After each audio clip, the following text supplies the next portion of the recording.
Monsieur le Président, Madame la Première Dame. Mr. President, Madam First Lady, ladies and gentlemen. Mesdames, Messieurs, je voulais...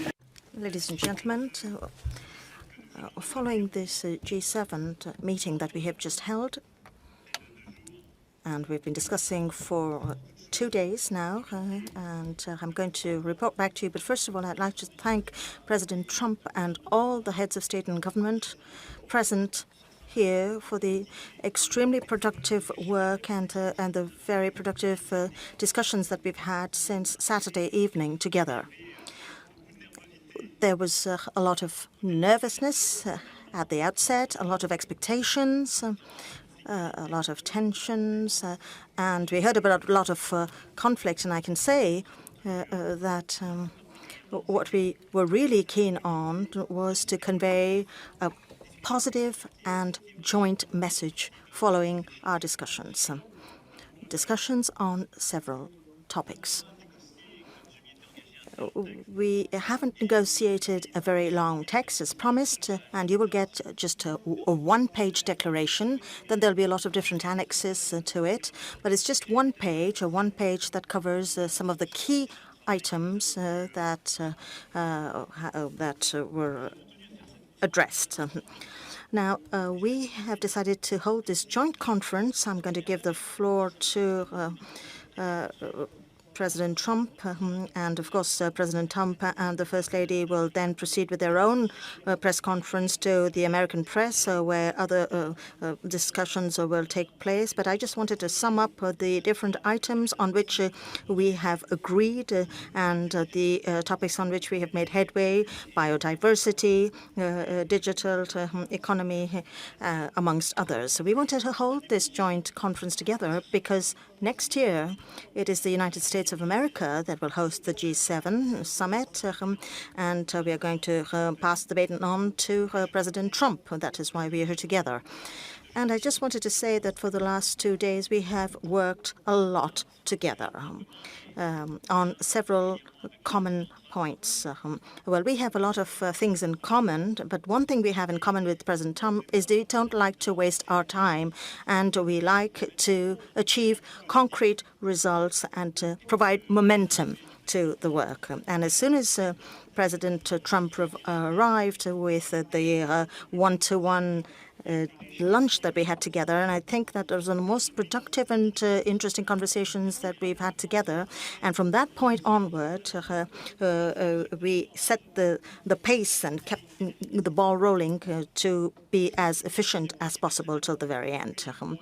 There are a few things that are expected from both our countries. As far as Iran is concerned, President Trump and myself have had discussions in the last few weeks, and particularly in the last couple of days, and we agree that Iran needs to comply with its nuclear obligations and have responsible behavior in the Gulf and work with us. And there are two very clear things that matter to us. Iran should never have the nuclear weapon, and its situation should not threaten the stability of the region. France has taken a lot of different initiatives, and I've always informed President Trump on them to be able to get the technical means to move forward, because the decisions that the U.S. has taken in the last few months have put a lot of pressure and have put us in a situation where it is indeed necessary to improve the security situation of the region. So we coordinated our efforts, and we reached the decision to bring together the foreign ministers. Foreign minister of Iran had a meeting with the French foreign minister, and a roadmap has sort of been set, but nothing is absolutely set in stone, and we will have to move ahead together to find an outcome. This morning, President Rouhani said that he was prepared to meet any political leader who, in the interest of his country. And that's what I told Minister Zarif, and this is what I mentioned to President Rouhani on the phone as well, that if he agreed to a meeting with President Trump, that my conviction was that an agreement can be met. We know the terms, we know the objectives, but we have to just now sit around the table and make that happen. So I hope that in the next few weeks, based on our discussions, we will be able to achieve the meeting that we just mentioned between President Rouhani and President Trump. Myself and the partners who have a role to play in nuclear negotiations will also be fully involved in these negotiations. And I think that this meeting is very important. And in the last few days have clarified the situation. A lot of messages have been conveyed. A lot of work has been done between our ministers. I would like to thank our ministers who have been totally involved in these discussions and have set the stage for these discussions and for an agreement. Of course, I want to be very cautious and very modest, but I think that this is going to lead to putting an end to escalation and reaching a suitable solution. So the discussions that we had on Saturday afternoon and Saturday dinner have been very fruitful, and our purpose is to ensure the stability of the region. The idea is to make sure that Iran doesn't get the nuclear weapon and have more visibility in the long term. As far as trade is concerned, we've also shared a lot of analysis and a lot of observations. Later on, I'll go into the details of that. But I think we can say that our discussions have clarified what is legitimate and what the United States feels is an unfair situation. We have international rules that govern international trade. And in this one-page document, we said that it is very good to have a single organization that governs international trade. But so far, this collective body has not been very efficient in raising trade barriers. It has not been efficient enough in solving problems when they occurred. It has not been efficient enough in protecting the intellectual property of our industries. Discussions are underway currently, in particular between President Trump and President Xi. And we have seen, even in just the recent, very recent past, that an agreement can be reached. So we want to reaffirm our desire to change the rules that govern international trade and revamp them so that no one is dealt with unfairly, so that our workers are protected, and so that the situation of the past is put to an end. And this is something that we need to work on together. Now, there was a lot of nervousness because of misunderstanding, because some very powerful economic players could have said, what about this digital tax that France has imposed? Well, we have reached a very good agreement. And once again, the solid work that has been done upstream by our ministers has really helped us to make progress. In our economies, we have very unfair situations where some players don't pay taxes. So there is unfair competition with other players. And it is these large multinational players that don't pay taxes, which leads to significant instability on the economic front. Is this fair? It is not fair. Of course, we are pushing for international rules on this, even. And at the European level, to 10 countries, France, Italy, even the UK is getting ready to do so, it has decided to do something at the national level. But it is not against any company in particular. It's just to solve the problem. In fact, a lot of French companies will also be impacted by this tax. And some of you have probably heard me say a few months ago that this is only to find a solution. And the aim, ultimately, is to find an agreement internationally by 2020 to revamp international tax systems within the framework of the OECD to combat harmful trade practices, which are also harmful to the U.S. economy. And through this digital tax, on this digital tax, we've worked a lot bilaterally as well, and we have reached an agreement to overcome the hurdles. So we're going to work on a bilateral and multilateral basis to find a solution together. And the day international tax exists on digital services, France will do away with its national tax. And everything that has already been paid under the French tax system will be reimbursed. So The idea is that we need to find a joint agreement in order to address joint international problems. And the situation right now is very negative, and the international tax system definitely needs to be modernized. And I think we will work together in a spirit of cooperation on this. As to Libya, Syria, North Korea, Hong Kong, you will see in the one-page document that we have made considerable headway in the spirit of unity, and we have also done some significant work in as far as the Amazon region is concerned. There have been relations with President Bolsonaro, and we have taken a very ambitious initiative that President Pinheiro presented this morning after having discussed with all the heads of state and government of the region, as we had wished and as President Trump had wished as well. I don't want to go into the details, but I just wanted to highlight these few things that I just mentioned. I just wanted to say that we worked together hand in hand with President Trump over these 2 days. And during this G7, and I would like to thank all my colleagues, in fact, for this, we have managed to reach convergence at unprecedented levels on several issues. And now we're going to continue this work in the weeks and months to follow with a lot of energy. And North Korea knows how strongly President Trump is committed to this issue. There is also the agreement with China, and we're going to work hand in hand on all of the different issues. I would like to thank you, President Trump, for your involvement in the last couple of days. I would like to thank your First Lady, who was by your side and who has been very active side by side with my own spouse, and she has honored us and in our country. She knows how popular she is in our country, and President Trump will be hosting the G7 summit next year, so I'm going to give him the floor so that he can tell us how you intend to organize the G7, and I will be there by your side with the same will and the same determination and the same desire for unity. Thank you.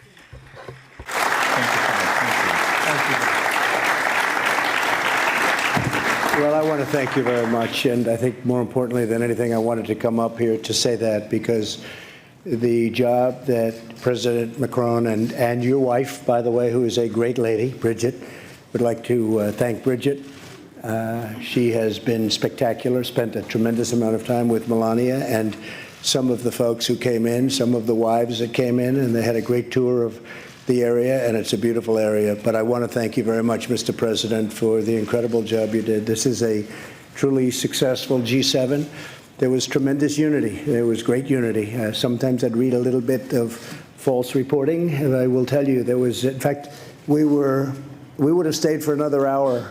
Nobody wanted to leave. We were accomplishing a lot, but I think more importantly, we were getting along very well. 7 countries, and it really was the G7, and you have been a spectacular leader on this. And I want to thank you, and I want to thank the great country of France. Thank you very much.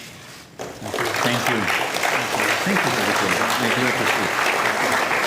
Thank you, my friend. With that, I think, excuse me, I was, go ahead, let's go. No, I just wanted to say we will take 2 questions from each side. Afterwards, I will say goodbye to my friend President Trump. I will leave the room in order for you to follow up with your If you'd like, we could do 2 each, and then we'll both leave the room. Would you prefer that, or would you prefer I just don't want to have the President of France standing here while I'm answering these absolutely wonderful questions, okay?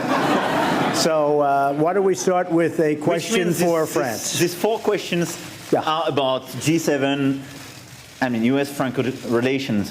And Emmanuel's going to have his own press conference after this. Exactly. So that'll be fine. Go ahead.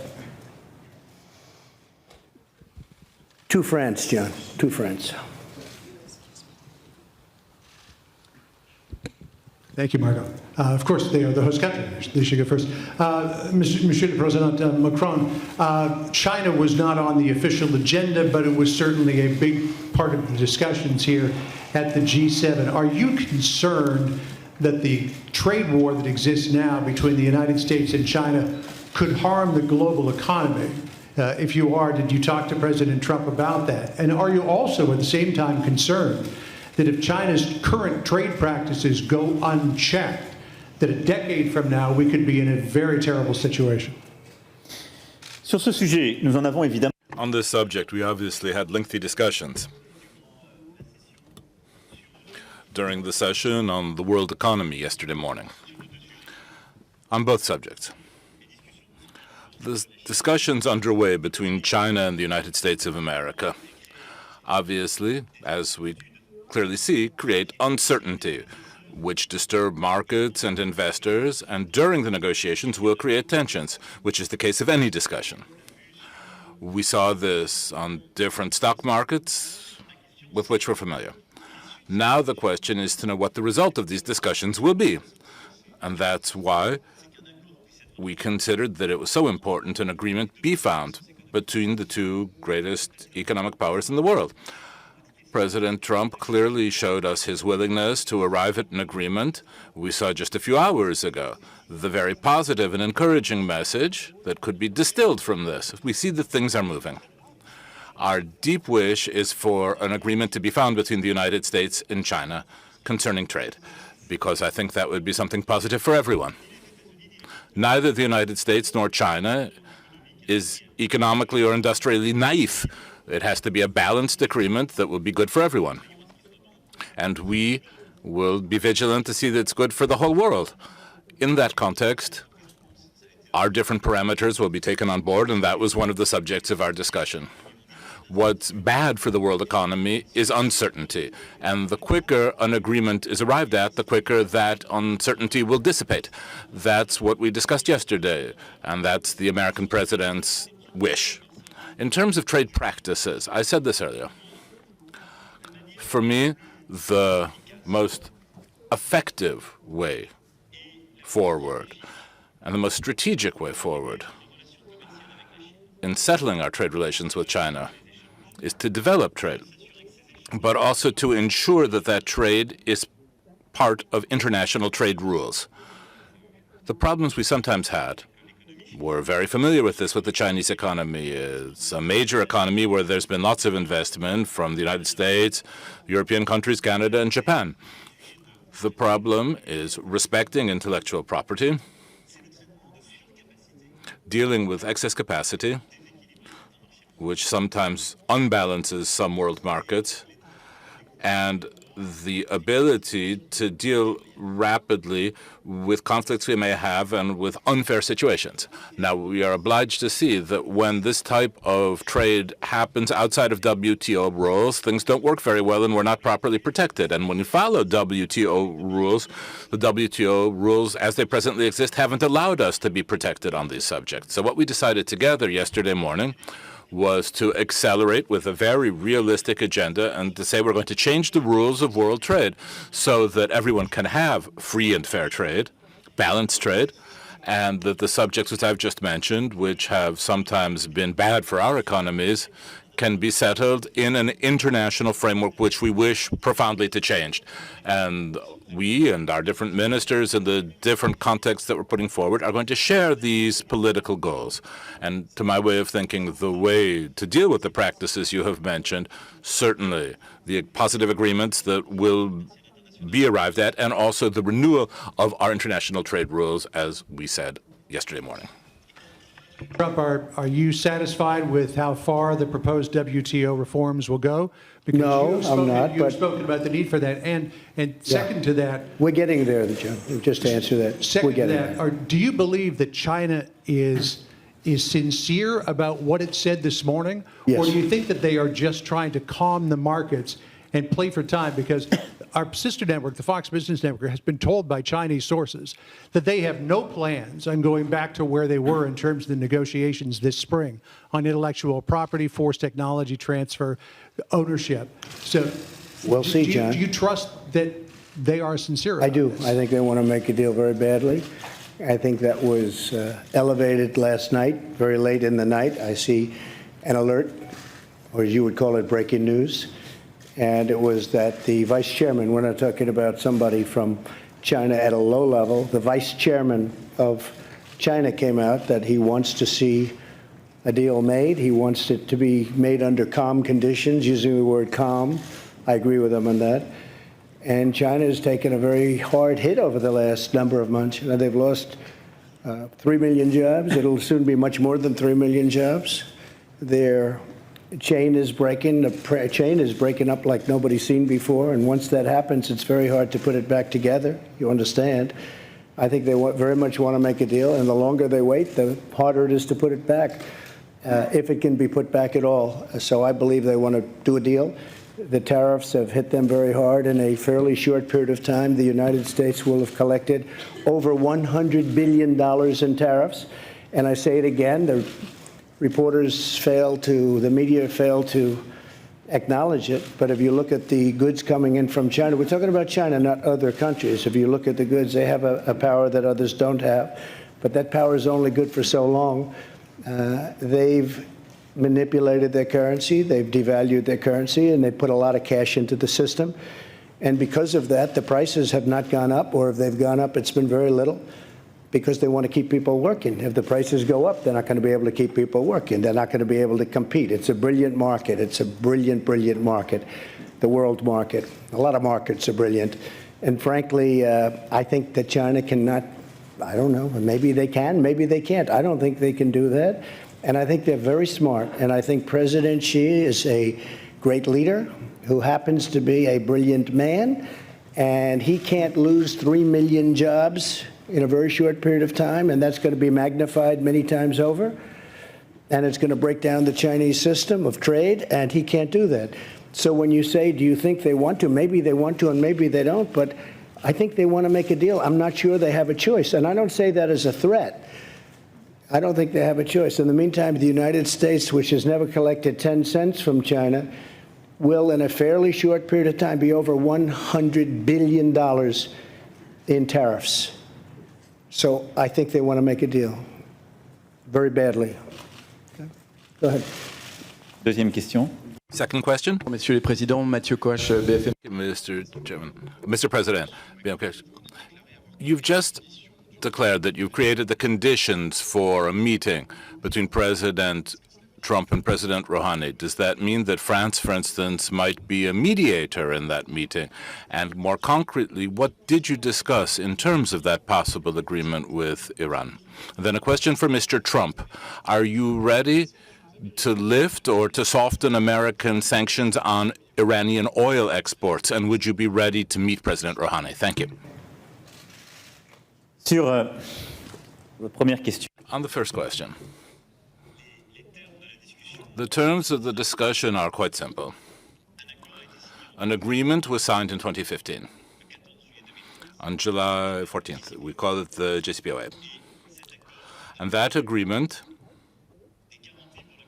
set forth guarantees for the international community, including the signatories of that agreement, saying that Iran would no longer enrich uranium over a certain period of time. I'm simplifying this, but up to 2025, in exchange for reopening many economic sectors and massive investment, largely made by the United States.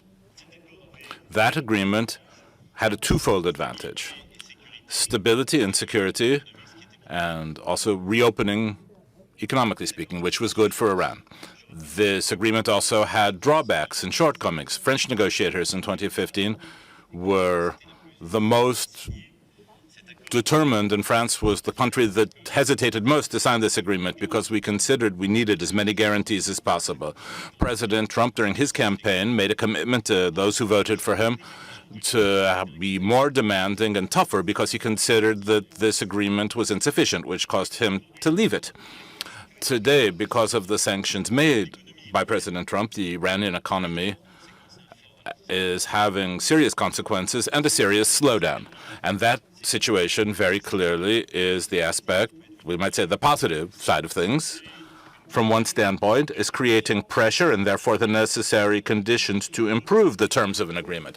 On the other hand, it's leading to reactions in Iran who are saying, well, we've signed this agreement, but those who have signed it are not respecting its terms, and so we're starting symbolically to enrich uranium, and they risk that they're going to go further still and leave the JCPOA.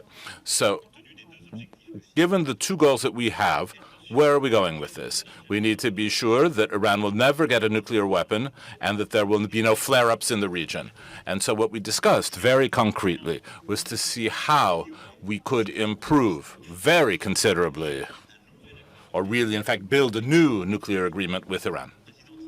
President Trump was very clear, saying that we would need a much longer time frame for it, that there needed to be surveillance of many more sites, and this is how we can build a much further reaching agreement in terms of our security demands.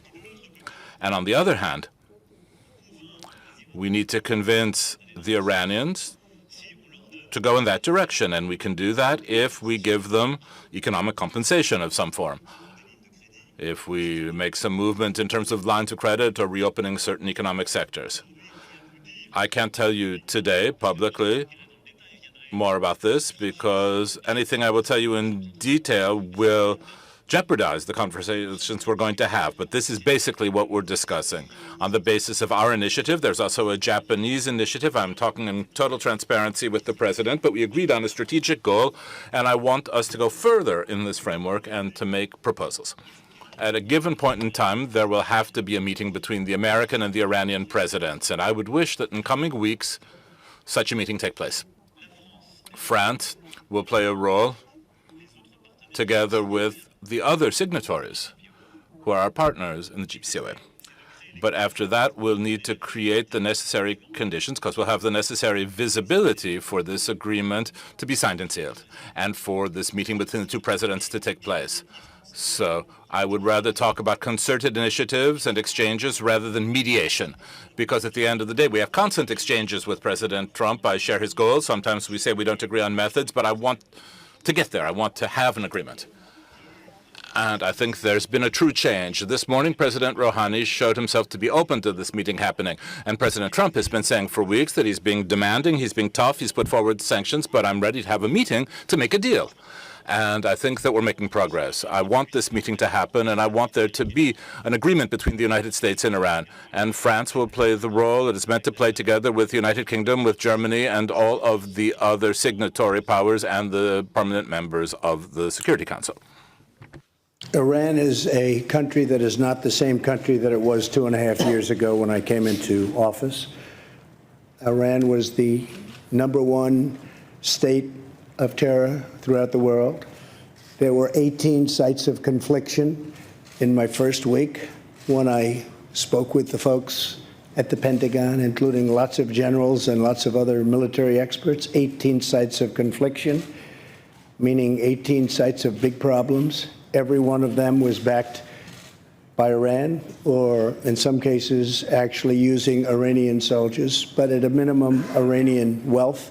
Much of it given in the ridiculous deal where they were given $150 billion plus $1.8 billion in cash, and they used that money for some bad purposes. With that being said, I think that Iran is a country of tremendous potential. We're not looking for leadership change. We're not looking for that kind of change. This country has been through that many times before. That doesn't work.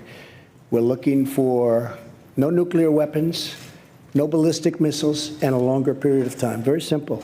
We can have it done in a very short period of time. And I really believe that Iran can be a great nation. I'd like to see that happen. But they can't have nuclear weapons. Okay? Thank you. Excuse me? Would you agree to meet with Mr. Rouhani? If the circumstances were correct or the right, I would certainly agree to that. But in the meantime, they have to be good players. You understand what that means? And they can't do what they were saying they're going to do, because if they do that, they're going to be met with really very violent force. We have no choice. So I think they're going to be good. I really think they'd like to. And by the way, President Macron told me every step that he was making yesterday. A lot of you said, oh, he came in. He told me long before he came in what was happening, I didn't think it was appropriate to meet yesterday, too soon, and things have to be worked out first. But President Macron told me exactly what was happening, who was coming, what time they were coming, where they were going to meet. And after the meeting, he told me exactly what happened. And I think he had a very positive meeting. Prime Minister Abe of Japan, also a large purchaser of oil from Iran. He was also very much involved, and, you know, look, he knows everybody there, so he was a very, very positive force. But I have to tell you, the president's done an excellent job, and we're going to see how it all turns out. Maybe it works, maybe it doesn't. I say it all the time about everything. Maybe it works, and maybe it doesn't. But I'll tell you what, we made a ridiculous deal. We gave him $150 billion, we gave him $1.8 billion, and we got nothing. We got nothing. And by the way, that agreement was so short-term that it expires in a very short period of time. With a country, you don't make a deal that short. Countries last for long times, and you don't do short-term deals, especially when you're paying that kind of money. So I have good feelings about Iran. I have good feelings that it'll work. I know many Iranians living in New York City. I have many friends from Iran. They're incredible people, incredible people. So the last thing I'd like to see is a big problem, but we have to do what we have to do. Okay? Go ahead, please. No, you first. Go ahead. No, go ahead. Yes. Thank you. President Macron, did you seek President Trump's permission before you invited Foreign Minister Zarif, or did you simply inform him that he was coming? Thanks for this very precise question. No, but to be very clear, and we are part of GCPOA. We decided to remain in this deal.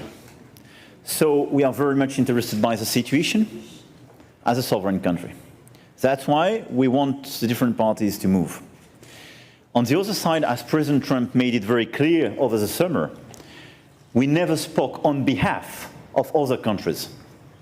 We just tested some solutions and to see if we can find an agreement with different countries. So we took an initiative this summer to make a proposal, a technical one. I got the reaction from Iran through President Zarif's visit on Friday morning in Paris. After the discussion we had at the G7 dinner on Saturday evening, I thought that it was very clear about where we can go together. So the day after, I decided to invite, as friends, Minister Zarif. So I informed, before making it, I informed President Trump that it was my idea not to involve the United States, not to say this is on behalf of you, of everybody, but to say, as friends, I think it would be a good idea to ask him to go back and try to negotiate something separately. So I did it on my own. I informed, before making it, President Trump. He was informed at each minute about the situation. And the idea for me was, in case of structural move and important move and appropriate solutions, perhaps to have meetings between ministers, not at President Trump's level, because President Trump's level is President Rouhani. So this is my precise answer. This is a French initiative, but made by a clear information of the US President before, information as well of the three Europeans, and each time I informed President Trump in order to monitor the situation and to appreciate together if something more was adapted. I have to say the JCPOA was a bad deal, should not have been entered into. A lot of things could have happened that would have been much different. They're allowed to test ballistic missiles. You're not allowed to go to various sites to check. And some of those sites are the most obvious sites for the creation or the making of nuclear weapons. And those things have to be changed, and other things have to be changed. And I will tell you, I have very good feelings about it. I think that we're going to do something. It may not be immediately, but I think ultimately we're going to do something. As I said, Iran is a much different country than it was 2.5 years ago.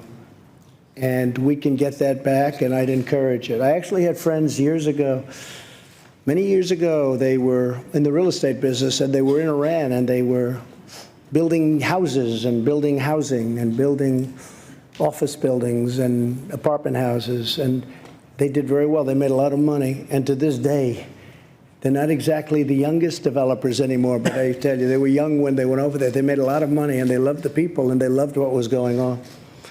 And it's a country with tremendous potential.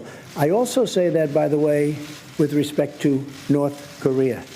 Kim Jong-un, who I've gotten to know extremely well, First Lady has gotten to know Kim Jong-un, and I think she'd agree with me. He is a man with a country that has tremendous potential. You're in between China, Russia, and South Korea. People want to get to South Korea. They got to get there somehow, and if they're going to do anything other than essentially fly, they want to go through. So railroads and everything else, so many things want to happen there. I think that North Korea has tremendous economic potential, and I think that Kim Jong-un sees that. He would be the leader, and I think he sees the tremendous potential that it's got. With respect to Iran, the same thing. Iran is incredible people, an incredible country potentially, location that's a little rough neighborhood, but eventually it's going to be a beautiful neighborhood. I think that it's going to be, I think it's going to work out. And I really believe that those countries that went into the original deal, that more and more are agreeing with what I did. But I think those countries are going to be saying thank you someday. I hope they're going to be saying, including France, including the president, because I think we did the right thing. I know we did the right thing. If for no other reason, it's just too short. It's almost expiring, if you think about it. And somebody said, well, you'll go and make an extension. No, no, they're great negotiators. Look at what they did to get the deal. Look at what they did to John Kerry and to President Obama. Look what happened, where they're bringing plane loads of cash, plane loads, big planes, 757s, Boeing 757s, coming in loaded up with cash. What kind of a deal is that? So I think a lot of good things are going to happen. And I just want to say this because I've spoken a lot with the president this last 2.5 days. We've never had a better relationship. We had a lunch that lasted for quite a while that many of you got to see. It was the two of us. No staff, no anything. He wasn't trying to impress his people. I wasn't trying to impress his people. We were just trying to impress each other. And I'll tell you what, it was the best period of time we've ever had.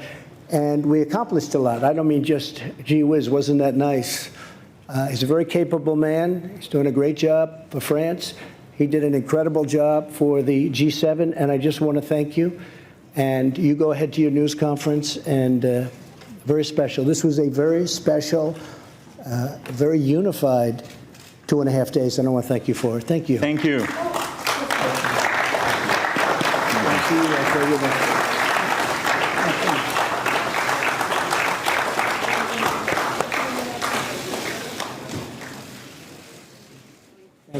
Thank you. I will leave the floor and the press conference to President Trump, and I will wait for the end of your own press conference. Voilà, finalement. Je ferai une conférence de presse. Je vous laisse la poser au président.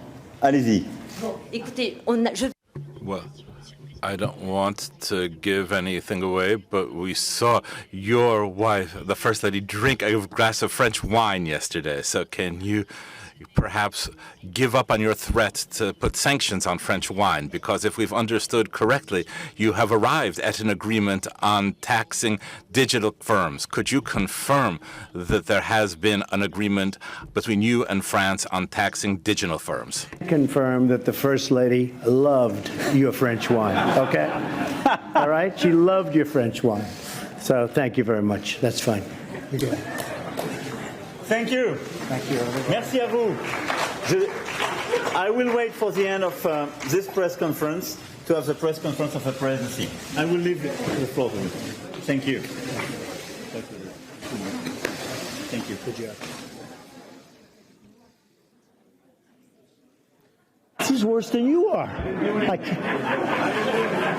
I can't believe it. Jonathan. Come on up, let's go. Mr. President, can I just ask a question since I didn't get to ask you one directly? On China, you have recently been saying that China wants to make a deal, but that you are not necessarily ready for a deal. All right, we'll start now. Please sit down. Thank you. Thank you. Please sit down. Thank you very much. You've recently been saying that China wants a deal, but you're not necessarily ready for a deal, and you like the tariff revenue that is coming in. Are you now ready to make a deal? Only if it's a fair deal and a good deal for the United States. Otherwise, I will not make a deal.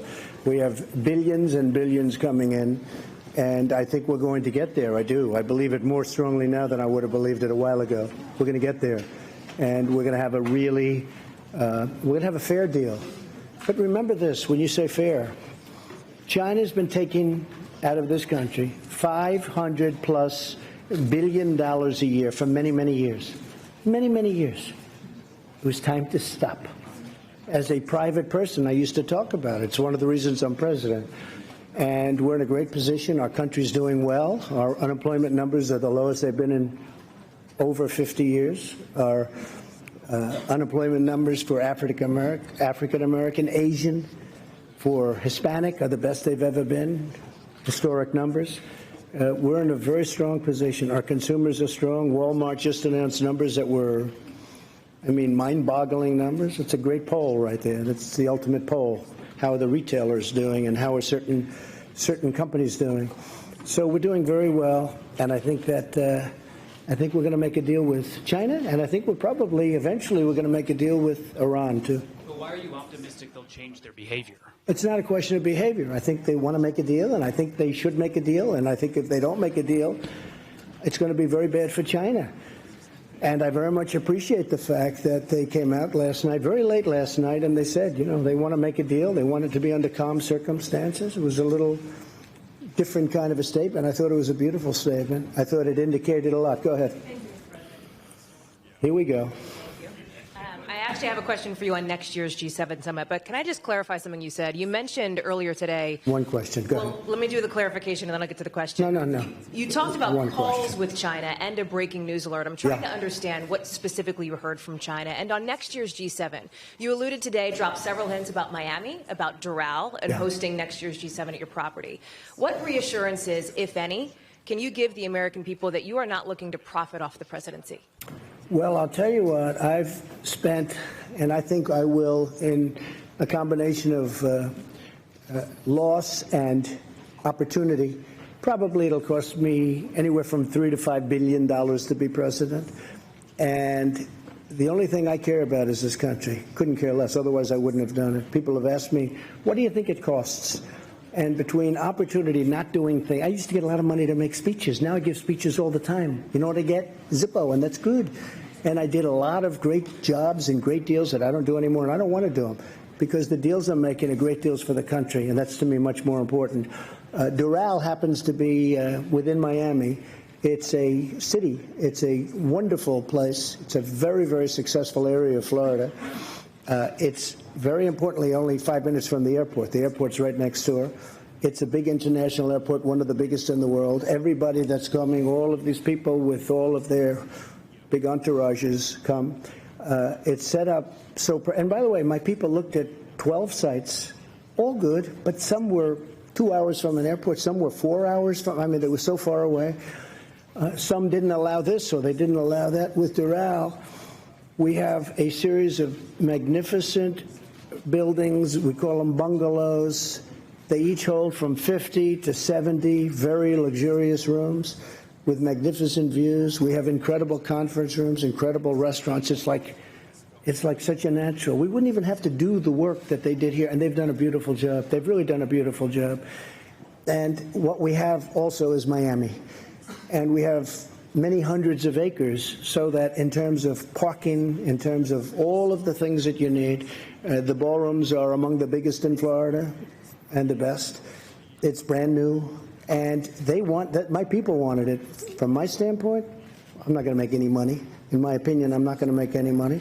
I don't want to make money. I don't care about making money. If I wanted to make money, I wouldn't worry about $3 billion to $5 billion, because that's what, I mean, at some point I'm going to detail that, and we'll show. But I think it's just a great place to be. I think having it in Miami is fantastic, really fantastic.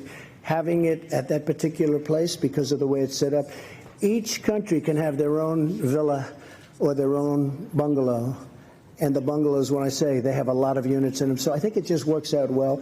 And when my people came back, they took tours. They went to different places. I won't mention places, but you'll have a list because they're going to give a presentation on it fairly soon. They went to places all over the country. And they came back and they said, this is where we'd like to be. Now, we had military people doing it. We had Secret Service people doing it. We had people that really understand what it's about. It's not about me. It's about getting the right location. I think it's very important. Jonathan? Trying to boost your own No, brand. not at all. Go ahead, Jonathan. Thank you, Mr. President. President Macron said he'd like to see talks between you and President Rouhani within weeks. Does that sound realistic to you? Could you see yourself in talks with the Iranians within weeks? Well, it does. I don't know the gentleman. I think I know him a little bit just by watching over the last number of years what's happened. Tell you one thing, he's a great negotiator. But I think he's going to want to meet. I think Iran wants to get their situation straightened out. Now, is that based on fact or based on gut? That's based on gut. But they want to get their situation straightened out, Jonathan. And they're really hurting badly. Their inflation, as you know, because I saw you reporting on it, their inflation is through the roof. Their economy is tanked entirely. The sanctions are absolutely hurting them horribly. I don't want to see that. I don't want to see that. They're great people. I don't want to see that. But we can't let them have a nuclear weapon. Can't let it happen. So I think that there's a really good chance that we would meet. Jeff, please. Thank you, Mr. President. Another follow-up from what the President of France said. He said that there might be a need for compensation to Iran. Would you, given all of the criticism you've made of the JCPOA and the money that they got, be open to giving Iran compensation if it met some of the criteria that you laid out? What he's talking in terms of compensation is they are out of money. And they may need a short-term letter of credit or loan. No, we're not paying. We don't pay. But they may need some money to get them over a very rough patch. And if they do need money, certainly, and it would be secured by oil, which to me is great security. And they have a lot of oil, but it's secured by oil. So we're really talking about a letter of credit type facility. From the U.S. or from all the countries? It would be from numerous countries. And it comes back. It would expire. It would be paid back immediately. And very quickly. Yes, go ahead, please. Go ahead. Yes. Thank you very much, Mr. President. Now it's Aoyama with the Asahi Shimbun, a Japanese newspaper. Good. Just left. Now the Your US. Prime Minister, Abe. Good man. Great man. Okay, and now the U.S. and Japan have an agreement in principle, which you said is a tremendous trade deal for the United States. So and for Japan, I would say. So are you still considering imposing Section 232 tariffs on Japan's auto exports to the United States on national security grounds? Not at this moment, no. Not at this moment. Well, it's one of the reasons we made the deal, but no, not at this moment. It's something I could do at a later date if I wanted to, but we're not looking at that. We just want to be treated fairly. You know, Japan has had a tremendous trade surplus with the United States for many, many years, long before I came here. And I'll tell you something, we're transforming our country. We're taking these horrible, one-sided, foolish, very dumb, stupid, if you'd like to use that word, because it's so descriptive. We're taking these trade deals that are so bad, and we're making good, solid deals out of them. And that's transforming our country. That will be transformative and very exciting, I think, for our country. Very, very exciting. Please, go ahead. Go ahead. Thank you, Mr. President. Well, I didn't actually say you. I said the woman behind you. So why don't we do her first? You've been asking a lot of questions all day long. Thanks, Mr. President. Yamiche Shelton. Can't say I don't give you access, right? Go ahead. Thanks, Mr. President. Yamiche Shelton with PBS NewsHour. Yes. Why do you think it's appropriate to invite Russia to the G7, given that they've meddled in the 2016 election? And are you worried that if Russia does come to the G7, that it might hurt you politically because it's only going to be a couple months before the 2020 election? I don't care politically. I really don't. A lot of people don't understand this. I ran one election and I won. Happened to be for president. I don't care politically. I'm going to run another election. I think I'm winning based on polls that we see. Whether I win or not, I have to do the right thing. So I don't do things for political reasons. Is it good? Probably not. Maybe it is. I mean, a lot of people are smart. A lot of people say having Russia which is a power. Having them inside the room is better than having them outside the room. By the way, there were numerous people during the G7 that felt that way. And we didn't take a vote or anything, but we did discuss it. My inclination is to say, yes, they should be in. They were, really, it was a President Obama. I'm not blaming him, but a lot of bad things happened with President Putin and President Obama.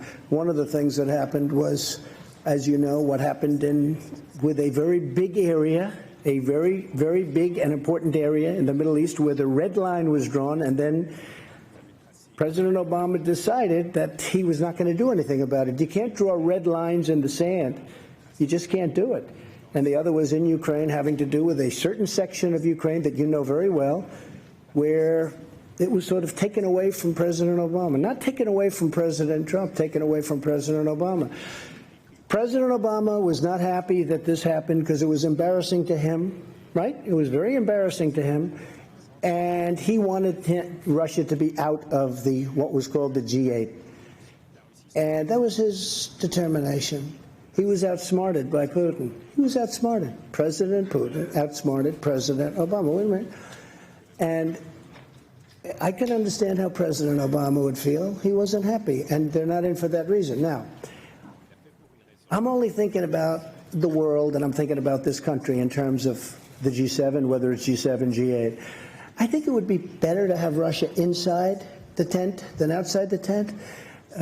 Do we live either way? Yes, we live either way. Is it politically popular for me to say that? Possibly not. I think a lot of people would agree with me, frankly, but possibly not.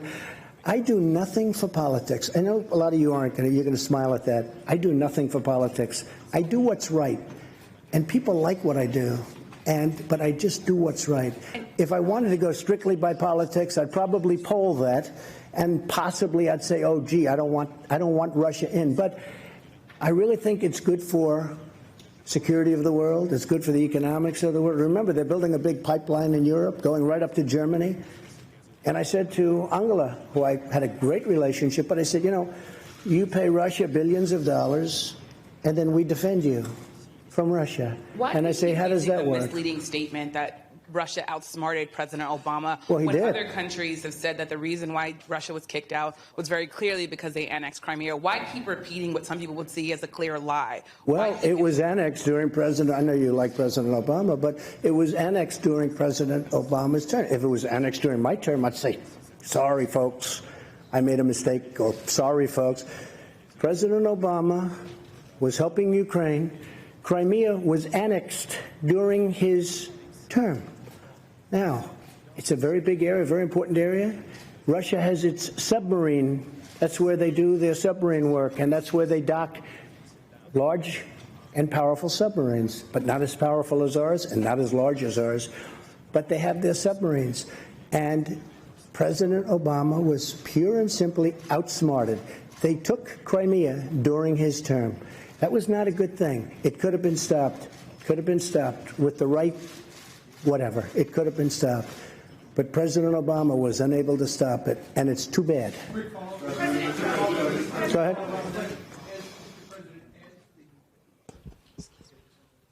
As the G7 host next year, you were allowed to invite other countries to come, guest countries, even though they're not necessarily part of the overall group. Would you consider inviting Vladimir Putin under those circumstances? I don't know that he'd accept. Those are tough circumstances. He was a part of G8, and all of a sudden, he's not out or he's not in.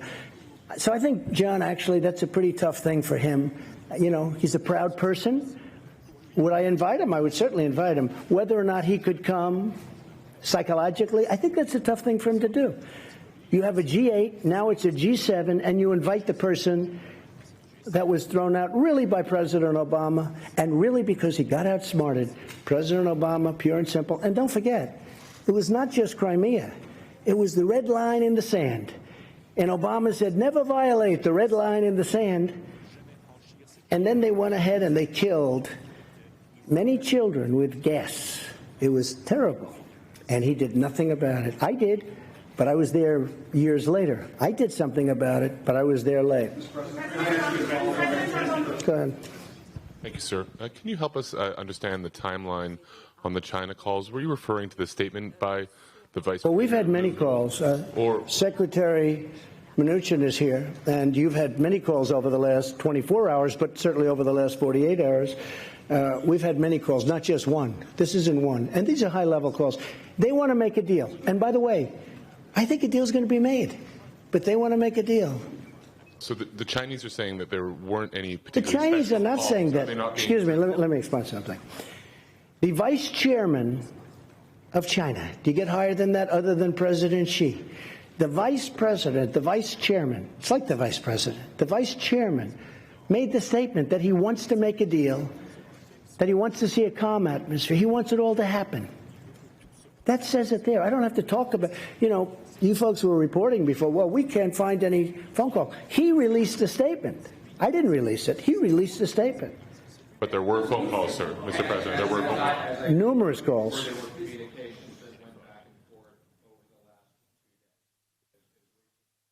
And not only with Steve, there were calls with other people, too. Just so you understand, China wants to make a deal. Now, whether or not we make a deal, it's got to be a great deal for us. And I told this to President Xi, who I really respect. I really do. I have great respect, and I like him, too. He's a tough guy. But I have a lot of feeling for President Xi. He's very outstanding in so many ways. But I told him very strongly, I said, look, you're starting up here, and you're making $500 billion a year and stealing our intellectual property. We're down on the floor, lower than the floor. You can't make a 50-50 deal. This has to be a deal that's better for us. And if it's not better, let's not do business together. I don't want to do business. Forget about tariffs for a second. We're taking in tremendous amounts of money. Forget that. I don't want to do business. Now, when I raise and he raises, I raise and he raises, we can never catch up. We have to balance our trading relationship, at least to an extent. And they were unwilling to do that. And we'll never have a deal if that happens, but it's going to happen because they have to have a deal. And as far as phone calls are concerned, Secretary of the Treasury and other people have been receiving many calls, not receiving, back and forth, many calls. China wants to make a deal, and if we can, we will make a deal. We'll see. Go ahead. Mr. President, if I could ask you a little bit about your China strategy. Yeah. President Macron talked a little bit about instability and the worry in the markets and around the globe about instability. One of the things that comes from, as you talked to... You're talking about global economic instability? Right. I don't consider it instability, but that's... What comes from is the back and forth and the changing statements from yourself, so that... Sorry, it's the way I negotiate. So my question is that a strategy? Is it a strategy to call President Xi an enemy one day and then say that relations are very good the next day, and then, it's gone back... It's the way I negotiate. It's done very well for me over the years, and it's doing even better for the country. Could you talk a little bit about I do think that, look, here's the story. I have people say, oh, just make a deal, make a deal. They don't have the guts and they don't have the wisdom to know that you can't continue to go on where a country is taking 500 billion, not million, 500 billion with a B, out every single year. $500 billion. You just can't do that. Somebody had to do this. This should have been done by President Obama. It should have been done, and Biden, Sleepy Joe. It should have been done by other people. It should have been done by Bush. It should have been done by Clinton. Double Bush. It should have been done. I'm doing it. Let me tell you something else. North Korea should have been done a long time ago. I'm doing it. I'm doing a lot of things that I shouldn't have to be doing. Please. Go ahead, please.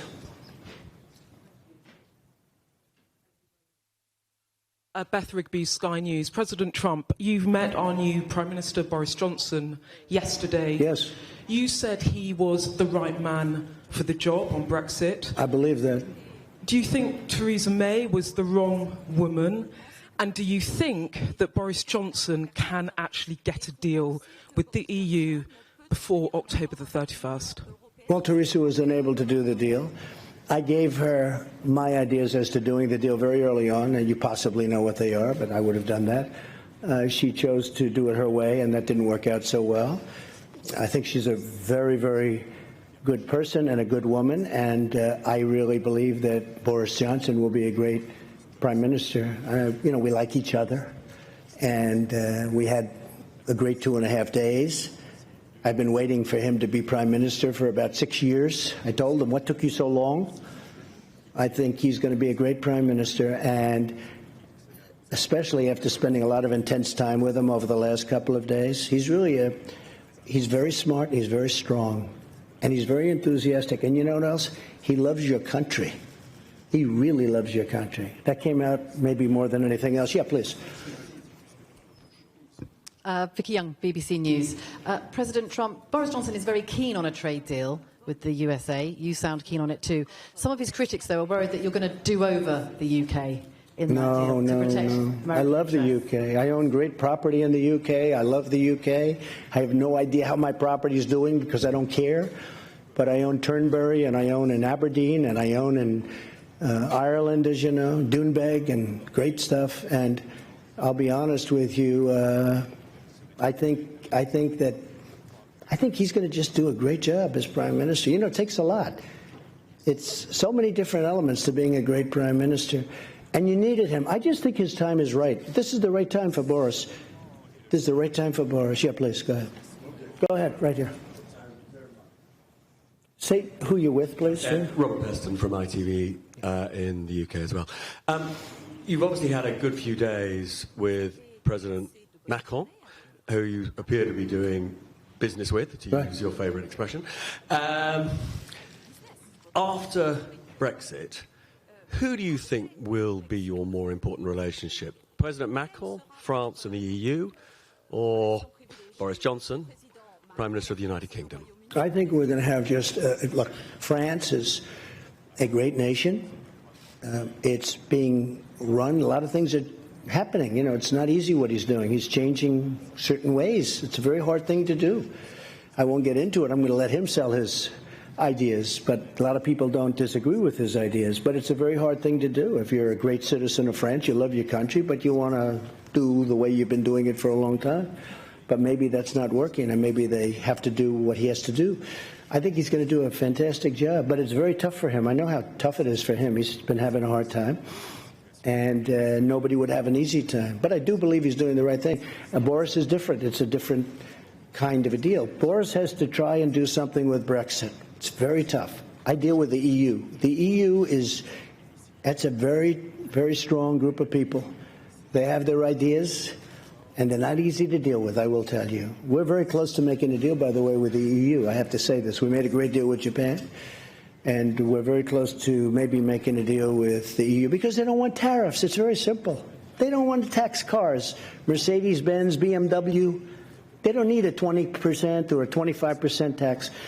But we're very close. I think we're going to make a deal with the EU without having to go that route. I may have to go that route, but maybe not.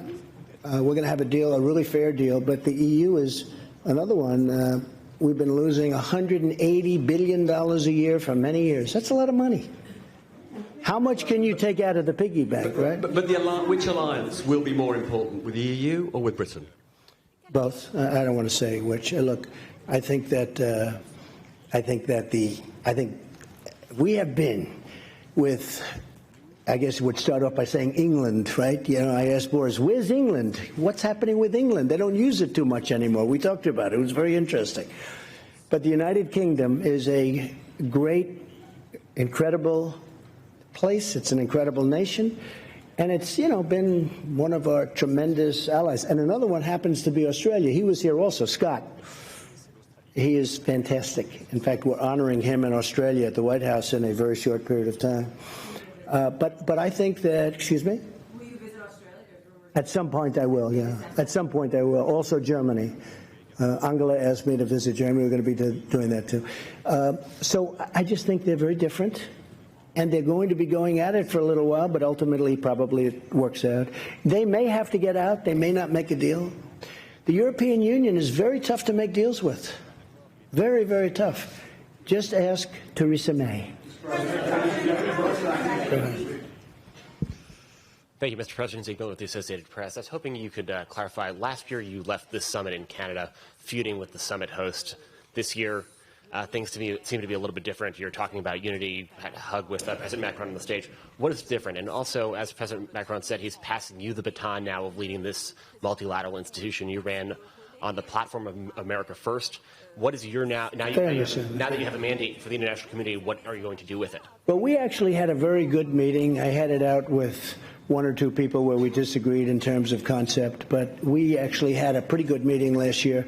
I would say that this was a big step above in terms of unity, in terms of agreement. We have really great agreement on a lot of very important subjects. But last year was good also. I mean, last year was good also. I think last year might have been a little bit underrated. You know, go ahead, please. In terms of the G7 presidency, what do you want to do with it? What's your agenda? Oh, we're going to do something hopefully special. We're going to build on what we have now. We built on something really good. We're going to be going in with some great unity. We really did. If there was any word for this particular meeting of 7 very important countries, it was unity. I think most important of all, we got along great. We got along great. Go ahead. Thank you very much, Mr. President. I'm Qing Yichang with Shanghai Media Group. You just mentioned that Chinese Vice Premier Liu He said China is willing to resolve this issue through calm negotiations. No, I didn't say it. He did. Yes. Yeah. And will the U.S. negotiate in the same manner? Yes. And also, so the other issue, question. That was an easy answer. So the U.S. will negotiate in the same manner with Absolutely. Great respect for China, great respect for the leadership of China. Absolutely. And also the other question is that you say you definitely will invite Putin to join next year's summit. I haven't said that, but I think that having President Putin in what was the G8, he was a member of the G8, and I heard he was a good member of the G8. Having him in, I think, is more of an advantage. I think it's a positive for the world. I think it's a positive for Russia. I think it's a big positive for Russia. And it's something the group is discussing. They are discussing it. But just a few hours ago... People feel very much like me, many people. What? But just a few hours ago, Russian foreign minister is saying that it's not their foreign policy pursuit to return G8. What's your reaction? Well, you know, we'll see. I know one thing. If they were invited back, I think they'd be there. If they weren't, that's okay too. I just think they'd be better inside than outside. I mean, as I said before, I really do. I think they'd be an asset. I think it would be a good thing. You know, some of the things, we were going in the room, and yesterday in particular, we were discussing 4 or 5 matters, and Russia was literally involved in all of those 4 or 5 matters. And a few of the people looked up and said, you know, why aren't they here talking to us about it? What are we going to do now, go home? Take it easy for a day, although I'm not doing that. I don't take it easy. But we're going to go home and start calling them at the end of the week and say, hey, how about this? Could have been in the room. We had numerous things that we were discussing, right? Numerous. We had a lot of things that we were discussing, and it would have been very easy if Russia was in the room. If he was in the room, we could have solved those things. Now they're just in limbo. But I have to say, with all of that, very little in limbo. But somebody will speak to him about some things, and frankly, they're not very complicated. But it would be easier if they were in the room. Thank you so much. Josh, go ahead. Josh. Mr. President, there was a significant talk at the summit about climate change. I know in the past you've harbored some skepticism of a science and climate change. What do you think the world should be doing about climate change, and do you still harbor that skepticism? I feel that the United States has tremendous wealth. The wealth is under its feet. I've made that wealth come alive. We will soon be exporting. In fact, we're actually doing it now, exporting. But we are now the #1 energy producer in the world, and soon it will be by far, with a couple of pipelines that have not been able to get approved for many, many years. It'll have a huge impact. I was able to get ANWR in Alaska, could be the largest site in the world for oil and gas. I was able to get ANWR approved. Ronald Reagan wasn't able to do it. Nobody was able to do it. They've been trying to do it since before Ronald Reagan. I got it approved. We're the #1 energy producer in the world. Soon it will be by far the #1. It's tremendous wealth, and LNG is being sought after all over Europe and all over the world, and we have more of it than anybody else. And I'm not going to lose that wealth. I'm not going to lose it on dreams, on windmills, which, frankly, aren't working too well, I'm not going to lose it. So, Josh, in a nutshell, I want the cleanest water on earth. I want the cleanest air on earth. And that's what we're doing.